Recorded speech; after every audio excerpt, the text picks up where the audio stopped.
Madame, Monsieur, bonjour et merci de nous rejoindre dans cette édition du Grand Journal sur Ivoire TV.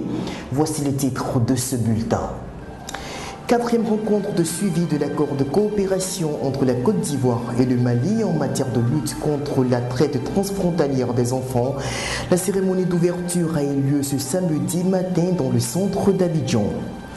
L'approvisionnement sur les marchés de vivriers dans la capitale économique ivoirienne demeure un problème persistant pour les populations. Dans ce journal, nous verrons comment cette situation se vit au marché de la Sikoji dans la commune de Yopougon.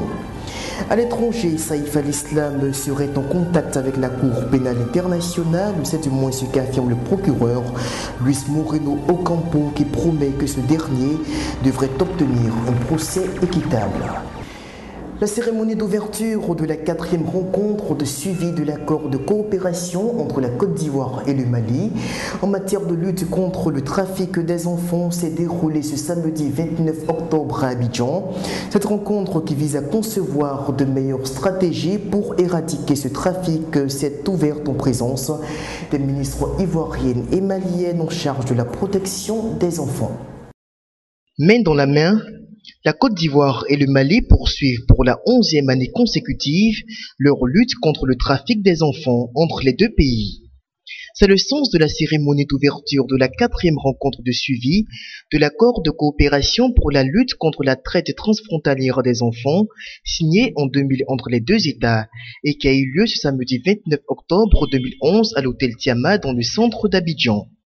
Organisée à l'initiative du ministère de la Famille, de la Femme et de l'Enfant de la Côte d'Ivoire, cette cérémonie, qui réunissait les principaux acteurs impliqués dans la lutte contre ce fléau, a démarré sous le coup de 9h30 avec une série d'allocutions permettant aux participants d'entrer de plein pied dans les travaux.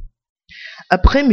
Amoko Michel, représentant du premier magistrat de la commune du Plateau, qui a réitéré l'engagement de sa collectivité à contribuer davantage à la réussite de cette rencontre, c'est la présidente du Parlement des enfants de Côte d'Ivoire, Mademoiselle Aude Boukéi, qui a fait des propositions édifiantes allant notamment dans le sens de la sensibilisation des milieux scolaires et de l'institutionnalisation rapide du Parlement qu'elle dirige, de sorte à lui offrir le cadre juridique nécessaire pour son implication efficace dans ce combat de premier ordre. Les chefs d'établissement scolaire peuvent inclure dans le programme d'activité de leur établissement scolaire des campagnes de sensibilisation sur des notions de prévention de l'exploitation des enfants. Pour sa part, la représentante adjointe de l'UNICEF a vivement salué l'engagement des deux ministères ivoiriens et maliens en charge de la famille et de l'enfant, qui donne à espérer d'une avancée sérieuse dans l'éradication de ce trafic pernicieux. Intervenant à sa suite, Madame Konaré Mariam, ministre malienne de la promotion de la famille, de la femme et de l'enfant, a rappelé les actions entreprises par son pays en vue de freiner ce fléau, avant de réaffirmer la détermination qu'est celle de la République du Mali à démontrer encore plus d'abnégation pour l'aboutissement de cette noble lutte.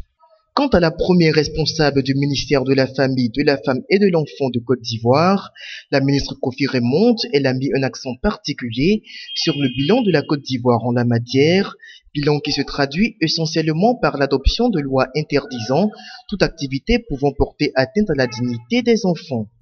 Je voudrais signaler que la Côte d'Ivoire a particulièrement mis un accent sur le renforcement du cadre juridique national.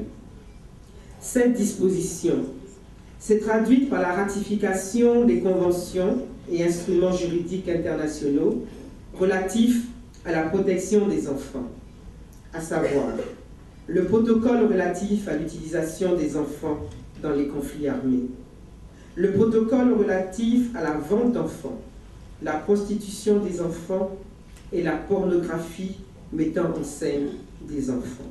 Des interventions bien inspirées qui ont renforcé l'optimisme perceptible chez les participants, sentiment d'ailleurs réaffirmé par les ministres à la pause café, précédant le démarrage des travaux proprement dits. Alors, est-ce que vous êtes optimiste après les premiers mots de cette rencontre? Très optimiste parce qu'en voyant l'engagement de nos deux États, l'État de Côte d'Ivoire et l'État du Mali en matière de protection de l'enfance, déjà je suis rassuré qu'effectivement de bonnes résolutions pourront être prises lors de ce débat. Alors, est-ce que vous croyez que ces travaux-là vont porter des résultats concrets sur le terrain en matière d'éradication du trafic des enfants? Ben, j'en suis certain. Donc, ma collègue, Madame la ministre de la Famille et de l'Enfant de la République de Côte d'Ivoire est à côté de moi. Et je crois qu'on a fait de grands pas depuis qu'on a commencé cette convention. Et la convention se justifie en ce sens que beaucoup d'enfants maliens venaient travailler en Côte d'Ivoire ici, dans les forêts, dans les cacaoteries. Et là, il a été vraiment salutaire de faire un accord pour que ces enfants qui allaient travailler dans ces circuits-là soient également protégés. Alors, est-ce que vous croyez que votre voix porte dans ce combat dans lequel vous vous engagez aujourd'hui? Oui, je pense bien, puisque les enfants victimes de trafic et l'exploitation ici en Côte d'Ivoire ne peuvent pas, comme le dit, ne peut pas abolir de bonnes choses pour les enfants. Parce que les enfants sont nés pour être l'avenir, pour travailler d'abord, être l'avenir de notre pays, pour subvenir aux besoins de notre pays, à nos familles. Puisque les enfants sont l'avenir du monde entier. Notons que cette rencontre est prévue pour s'achever ce lundi 31 octobre prochain, mais cette fois avec la présence effective des premières dames des républiques sœurs de la Côte d'Ivoire et du Mali. Ce mardi 25 octobre, l'équipe de reportage d'Ivoire TV se rendait au marché de la Sikoji dans le quartier de Yopougon à Abidjan pour enquêter sur l'accessibilité des populations aux denrées alimentaires. Constat, les coûts des produits vivriers sont trop élevés sur les marchés et cela se ressent partout en Côte d'Ivoire. 6 mois après la crise post-électorale, les coûts des denrées alimentaires sont toujours élevés sur les différents marchés de vivriers de la capitale économique ivoirienne. Un tour au marché de la Sikoji dans le quartier de Yopougon à Abidjan nous a permis de constater qu'en dépit des mesures prises par le gouvernement ivoirien au lendemain de la fin de la guerre en avril dernier, le ravitaillement des marchés en produits de première nécessité reste encore insuffisant, puisque comme on peut le constater avec ces commerçants, les denrées alimentaires sont de moins en moins accessibles. Ah, le marché, c'est tendre. Nous qui sommes les mamans, nous vendons au marché là, dans ces derniers temps-là. Après la crise, tout est difficile. La marchandise s'élève, les taux s'élèvent. Avant, on payait la marchandise, soit la graine, le sac de graines. Là. Nous partons sur les lieux, on paye ça à 4 000. Mais maintenant, là, le sac, là, ça va à 6 000. Et nous revenons sur le marché pour vendre en gros à 10 000. Voilà le sac qui est là. Il faut filmer à 10 000. C'est-à-dire le prix n'est pas encore juste comme avant la guerre. Tu vois, non? Tu vois les kimaji là, ça là, les crevettes là, c'est même prix là-bas à 10 000. Mais sous le marché, c'est pas même prix. Ça, tu demandes son prix aujourd'hui là, c'est 42 000. Ça là, actuellement, on fait 37 000, 38 000. Pourtant, normalement, on doit vendre 36 000 de cartons. Tu vois, non? Bon, actuellement, le prix est trop, on ne comprend pas, ça balance. Rien ne marche, le marché est dur. Depuis le matin, on est venu, on est assis là. Mouche même ici, il n'y a pas de client. Viande est devenue chère. C'est parce que le carton est cher. Où on s'en paye là, c'est cher là-bas. Oui, chaque jour on augmente. Aujourd'hui on met 500, aujourd'hui on met 700, demain on met 500. Aujourd'hui on est passé, on dit le carton c'est 17 000. Aujourd'hui ils ont mis 18 000. Bon, quand nous on prend comme ça aussi, ça ne nous arrange pas. Il faut que nous aussi on augmente pour avoir aussi pour manger. Une situation qui ne fait naturellement pas l'affaire de la clientèle qui décrit la difficulté financière à s'approvisionner sur les différents marchés, même si certains semblent plutôt bien tenir le coup. Ils n'ont qu'à diminuer un peu, c'est fini. Le marché, c'est cher quoi, on ne peut rien payer, bon. Au marché de Sikoji, en tout cas maintenant là, le marché est devenu beaucoup cher. C'est élevé même. Avant, ce qu'on prenait pour venir faire le marché, maintenant là, ce n'est plus comme avant. On n'arrive plus à faire le marché correctement comme avant. Tout est devenu très cher, très cher. Les piments de 25 ils ont fait à 50. Les trucs de 100 francs ils ont fait à 200, 250 tu vois. Ça ne nous arrange pas. Donc voyez, ils vont diminuer le prix un peu. Des cris de cœur qui devraient être entendus par les autorités politiques, car de tous les chantiers en construction dans le pays actuellement, celui de la baisse du coût de la vie reste loin le plus important. Comment les Ivoiriens perçoivent-ils l'ascension de la gente féminine dans la société? Cette question a fait l'objet d'un micro-trottoir réalisé cette semaine par la rédaction de votre télévision.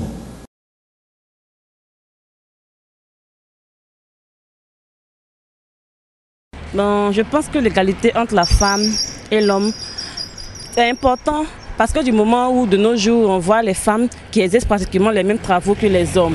Oui, je pense que cela pourra aboutir du moment où la femme et l'homme, bon, disons ils forment un, parce que vu d'abord sur le côté spirituel, on dit l'homme et la femme formeront un. Donc pourquoi pas l'égalité de sexe doit avoir...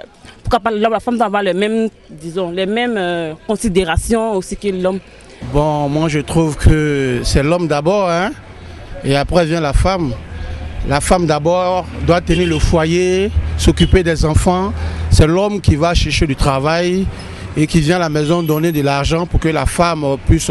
Bon, compte tenu de la situation du pays et du monde, je dirais, aujourd'hui dans le foyer il n'y a pas assez d'argent. Raison pour laquelle même que les femmes ont décidé aujourd'hui de se débrouiller pour envoyer juste un petit peu à la maison. Sinon en temps normal, je dirais plutôt que c'est l'homme qui doit chercher l'argent. Parce que Dieu même, là, je dirais, Dieu a maudit l'homme par le travail. Donc c'est l'homme qui doit chercher l'argent. Ce que je pense de l'égalité du sexe, c'est que la femme ne doit pas toujours rester à la maison. Elle a les capacités comme l'homme de faire ce que l'homme fait. La preuve, moi je suis photographe, c'est un métier d'homme, mais je le fais avec plaisir et ça me plaît. 50% non, parce que je pense que les hommes traitent la femme toujours comme un sous-sexe, et le sexe faible. Donc je pense que, bon, avec peut-être l'émancipation, les femmes peuvent s'en sortir, mais bon, je ne suis pas trop... Non. Bon, pour moi, la femme, elle a sa place dans la société, mais pas sur tous les plans, parce que, bon, ce que le garçon peut faire, c'est pas tout ce que la femme a le droit de faire. Quand je vois mes petites soeurs, sinon nos filles d'aujourd'hui, tu les vois souvent dans les boîtes de nuit, pas parce qu'elles n'ont rien à faire, mais elles refusent de travailler, elles se livrent à n'importe qui, ce qui veut dire que ça diminue beaucoup la valeur de la femme. Avec le temps actuel que nous vivons, je sais que dans peu de temps, ça ira. Ce que je peux dire, c'est que bon, nous avons commencé à évoluer. Nous ne sommes pas dans les années 40 ou bien 60, vous voyez. Donc maintenant, c'est le temps de, je peux dire de la révolution. Tout le monde doit occuper les mêmes postes. Si les hommes occupent les postes de directeur, de président, de ministre, pourquoi pas les femmes? Vous voyez, nous avons la même intelligence, puisque l'on le dit, le bon sens est la chose la mieux partagée au monde. C'est que tout le monde a la capacité de pouvoir réagir, vous voyez. Donc, les femmes aussi doivent occuper les mêmes postes que les hommes. Plus même, parce que les femmes sont mieux même dans les hauts postes. Vous voyez, elles perfectionnent même la chose que les hommes. Vous voyez, elles ne sont pas influencées. Ailleurs sur le continent africain, une semaine après la mort de l'ex-dirigeant libyen, son fils Saïf al-Islam est activement recherché par la Cour pénale internationale. Et ce vendredi, le procureur de la Cour, l'Argentin Luis Ocampo Moreno, affirmait avoir des contacts informels avec celui qui était pressenti pour succéder à son père à la tête de l'État libyen et assure que s'il venait à se rendre, il bénéficierait d'un procès équitable. La dernière apparition de Saïf al-Islam en plein Tripoli le 23 août dernier. Depuis 48 heures, les rebelles sont entrés dans la capitale. Alors le fils de l'ancien guide libyen veut faire taire les rumeurs, il n'a pas été capturé et veut même montrer aux journalistes que tout va bien. Maintenant, nous allons faire un tour dans les endroits chauds de la ville. Comme ça, vous pourrez voir que la situation est bonne et que tout va bien. Vous avez peur d'être déféré à la Cour pénale internationale ? Au diable la CPI. Mais plus d'une semaine après la mort de son père, Saïf al-Islam aurait changé d'avis. Mercredi, le Conseil national de transition annonçait qu'il serait prêt à se rendre aux côtés de cet homme, ici à droite, Abdallah al-Senoussi, l'ancien chef des renseignements libyens. La Cour pénale internationale confirme les tractations et affirme qu'il aura droit à un procès juste. Il dit qu'il est innocent, donc il aura à prouver au juge qu'il est innocent. Pour lui maintenant, le plus important, c'est ce qui va se passer après. Alors nous lui expliquerons le système légal, le juge prendra sa décision et les suites à donner, mais nous pensons avoir de fortes preuves. Pour l'instant, on ignore encore où les deux hommes se trouvent. Selon le CNT, ils auraient franchi la frontière avec le Niger, un pays qui leur est moins hostile. En tant qu'élu de la région d'Agadez, moi je suis prêt à l'accueillir. Je mets son cas dans un cadre humanitaire.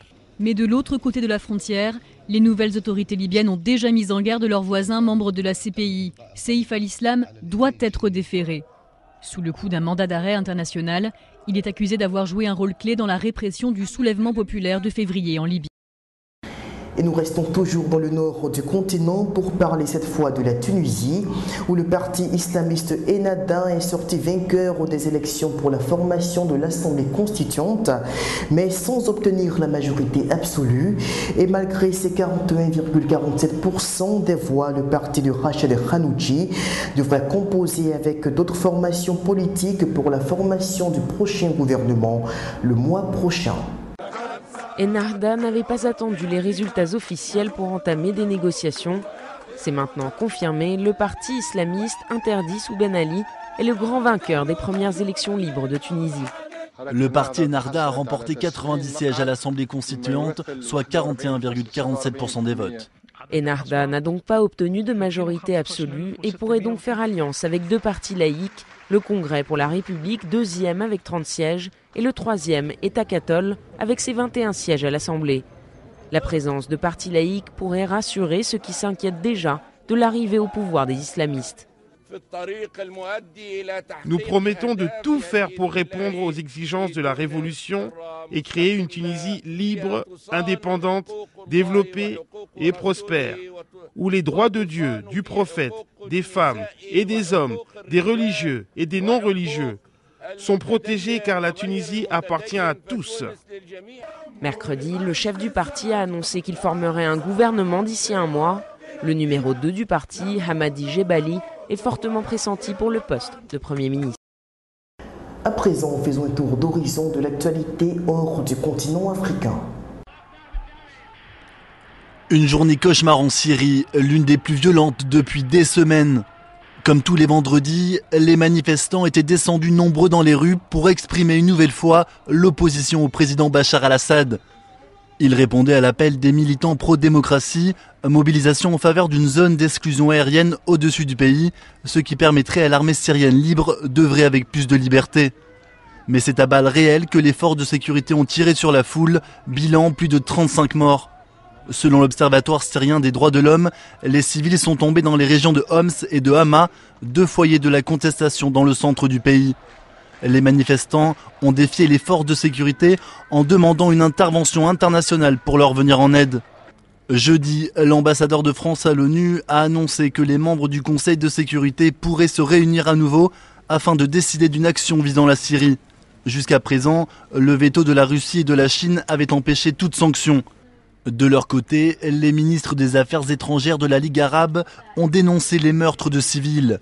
Ils se sont adressés à Bachar al-Assad avec un message clair: Damas doit prendre des mesures nécessaires pour protéger la population civile. Bangkok se réveille toujours les pieds dans l'eau. De nombreux quartiers de cette mégalopole de 12 millions d'habitants sont complètement paralysés par les inondations. Les autorités avaient annoncé l'arrivée de masses d'eau colossales ce week-end, mais la situation semble meilleure que prévu. Si une grande partie de la capitale thaïlandaise est inondée, le centre-ville reste épargné par les eaux. On est comme sur une sorte d'île, puisque actuellement, étant donné que le gouvernement a fait diverger l'eau à l'est et à l'ouest de Bangkok, et au sud c'est le golfe de Thaïlande, donc on se trouve sur une espèce d'île entourée par des murs d'eau d'environ 2,50 m d'après ce que disent les autorités. La chef du gouvernement et son équipe ont été sévèrement critiqués. Leur annonce d'un week-end exceptionnel de 5 jours pour permettre aux habitants de Bangkok de fuir la ville a provoqué une ruée vers les cités balnéaires du sud, aujourd'hui surchargées. Mais ce samedi, le Premier ministre tient tout à coup un discours optimiste. Nous allons prendre soin de tous les touristes qui sont arrivés en Thaïlande pendant les inondations. Donc s'il vous plaît, ayez confiance en notre pays. Dès que l'eau s'évacuera, nous retrouvons très vite notre Thaïlande, le pays du sourire. Les premières estimations prévoyaient un recul des eaux mi-novembre. Mais selon les nouvelles prévisions des autorités, la situation pourrait finalement s'améliorer dans les tout prochains jours. Voilà, c'est tout pour cette édition du Grand Journal sur Ivoire TV. On se retrouve la semaine prochaine pour d'autres développements de l'information sur l'écho de l'info sur le net. Au revoir.